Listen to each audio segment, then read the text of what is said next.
એક એવી પણ એક ધારા છે કે જેમાં નારી પોતાના પતિનું નામ નથી લેતી. શિષ્ય ગુરુનું નામ સ્પષ્ટ ન લે.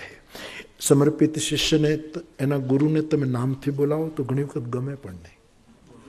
એવી આપણે ત્યાં એક મર્યાદા રહી છે. એ છે એટલે તુલસીદાસજીને પોતાના ગુરુનું નામ લેવું છે. એના ગુરુ છે નરહરિ આચાર્ય. પણ એણે નરહરિને કઈ રીતે યાદ કર્યા? બંદવ ગુરુપદ કંજ કૃપા સિંધુ નર વચ્ચે રૂપ હરિ. આમ ગુરુને યાદ કરી લીધા. એ છે નર, બીજાના માટે મારો ગુરુ નર છે, પણ મને પૂછો, મારી શ્રદ્ધાને પૂછો, એ મારા માટે હરિ છે. બીજાના માટે નર છે, મારા માટે હરિ છે. નર રૂપ. અને નરહરિનો અર્થ એ પણ થાય નૃસિંહ ભગવાન. ગુરુ કેવો હોય? નૃસિંહ. નૃસિંહના બેસણા ક્યાં? ઉંબરામાં. બારે નહીં, અંદર નહીં. સદગુરુ શિષ્યના એવી સ્થિતિ ઉપર આસન જમાવે. હવે ઉંબરામાં જે બેસે એ સારા તત્વને બહાર ન જવા દે, ખરાબ તત્વોને અંદર ન આવવા દે. નૃસિંહ જેવો ગુરુ એ છે કે દુરિતને અંદર ના આવવા દે અને શુભને બહાર ન. ઉંબરામાં બેસે. એને બીજા ગાદી તક્યા ન હોય. ગુરુને એને સિંહાસનો ન હોય. એને કઈ રત્ન સિંહાસન, એ તો શ્રદ્ધા છે, વાત જુદી. એની બેઠક તો ઉંબરો છે. અને ઉંબરથી અંબર સુધીની વાતો કરે એનું નામ ગુરુ. ઉંબરાથી અંબર,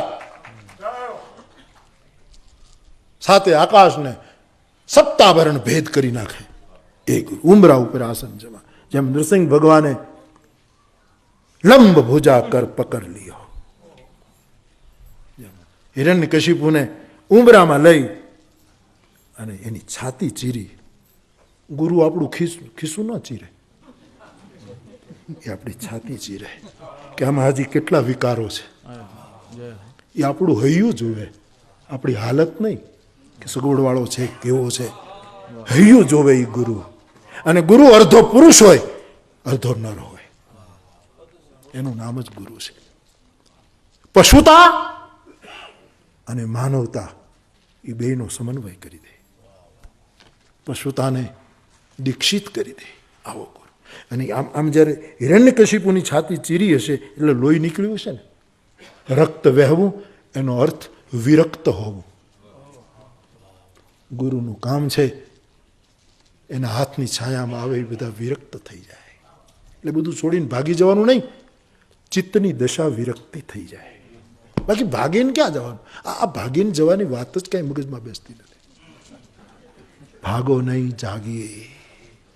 ક્યાં ભાગીને જવાનું? ક્યાં જવાનું? ગુરુ ઉંબરામાં બેસે છે. નૃસિંહ રૂપ શું કામ લે? બહુ લોકો ભીડ ન કરે, લોકો બહુ નજીક ન જાય, એની સાધનામાં વિક્ષેપ ના. ગીરના સિંહો જેમ એક વખત મારણ કરીને 15 દિવસ પીડ્યા રહે, એમ સદગુરુ એક વખત આલેખનો નાક કરી અને પછી સમાધિમાં 6 મહિના પીડ્યા રહે. આવા હાવજ જેવા ગુરુ, હેંજળ પીનારા ગુરુ. હાવજડા હેંજળ પીએ નમણા. નૃસિંહ શેર જેવો ગુરુ. અખાજ ન ખાય ગુરુ. એટલે સિંહ છે ને જોઈ જોઈને પગલા ભરે.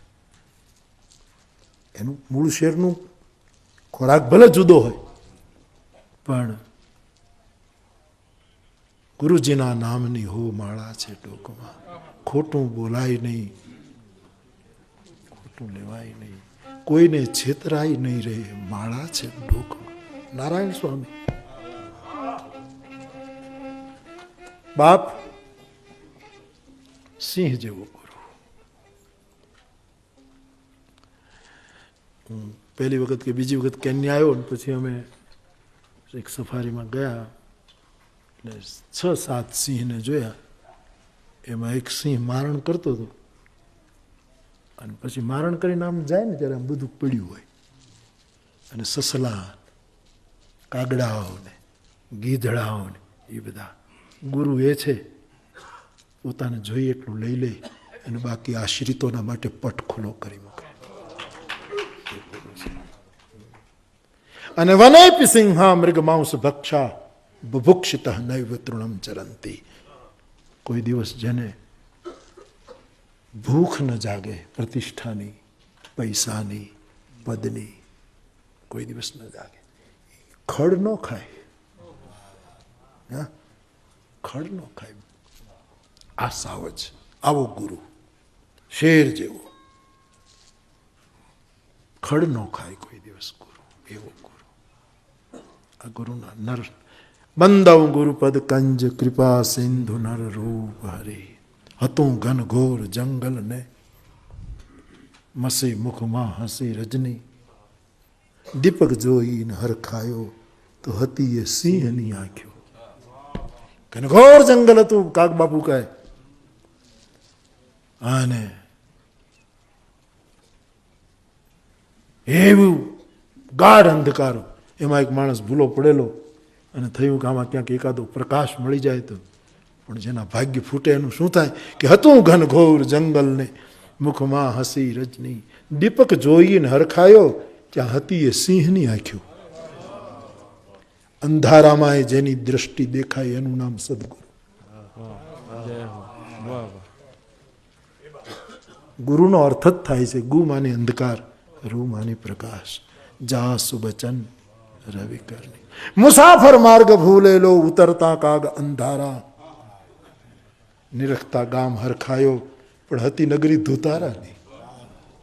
મુસાફિર માર્ગ ભૂલેલો, બિચારો ભૂલો પડી ગયેલો. એને એમ કહેવાય ક્યાંક ગામ આવે તો ઉતારો કરું. એક ગામ જોયું તો રાજી થઈ ગયો. મુસાફર માર્ગ ભૂલેલો ઉતરતા કાગ અંધારા. નિરખતા ગામ હરખાયો હતી નગરી ધુતારાની.